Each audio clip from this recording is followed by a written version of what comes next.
Ar kas nors čia yra? Alio?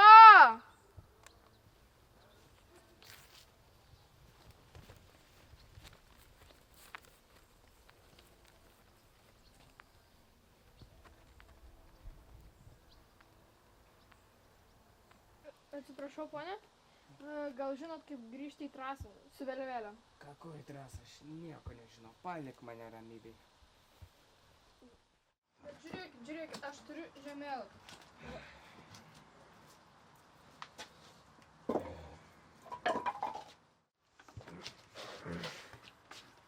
Kur nešt?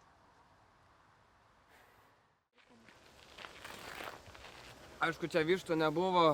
Va, Jonutė, didysis gadys, vardo jam nesugalvojom, nes jau per daug gaidžių turėjom. Tai su tėčiu čia ateidavom ir šerdavom vištas.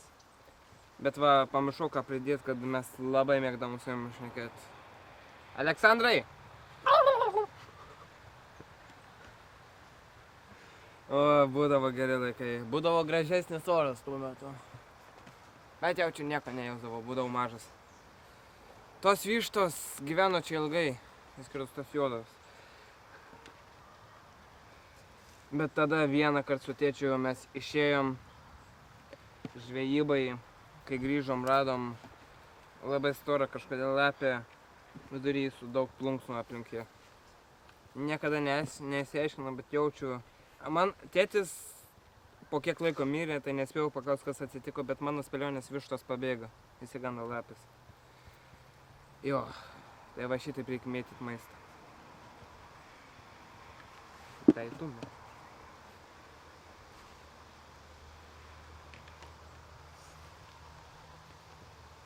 Ką darai?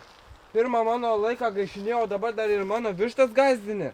Tu pažiūrėk, Danutė, va ten va jau kapas aukasas. Ne, man išrūdys, šlepešė. Blemba, dink iš čia! Vaikas ar girdi, aš sakau, dink iš čia! Klausai, supuvusi takė. Pistacija be... Supuvuje tavo dantis. Jeigu tu toks tinginys ir negali man tiesiog padėt, tai gerai, aš išeinu.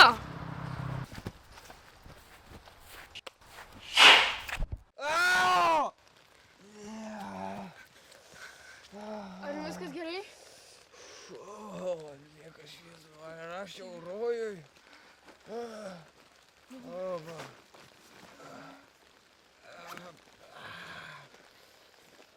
O Dieve. Kaip tik man atsitinka.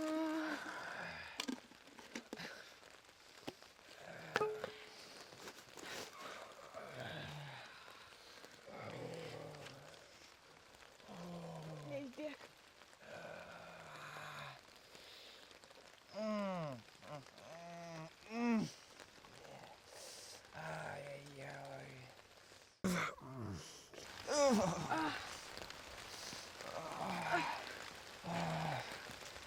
Viskas gerai.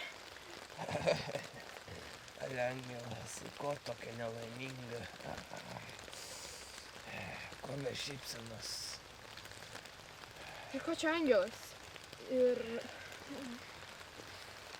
Gal turi telefoną?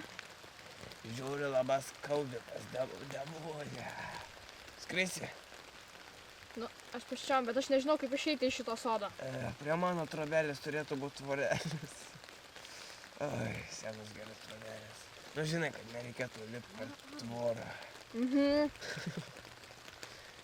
Ir ten jei rasi pokalbį yra raktai.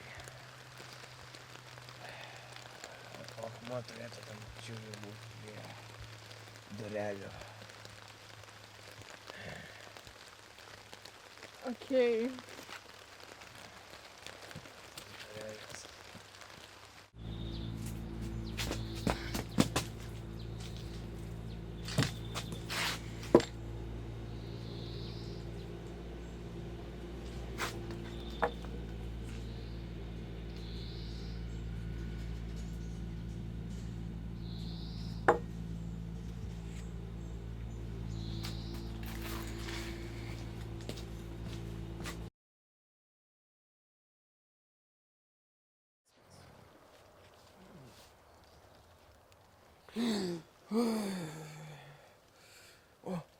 Kas tave čia atvedė? Aš pakviečiau pagalbos. Angelai tai tokią gali turi? Žiūrėk, lauksim čia, tu tik nejudėk. Tu manai, judėt gali? Nebent tik į dangą. Ale klausyk, tavo dievas turėtų atlyginimą pakelt.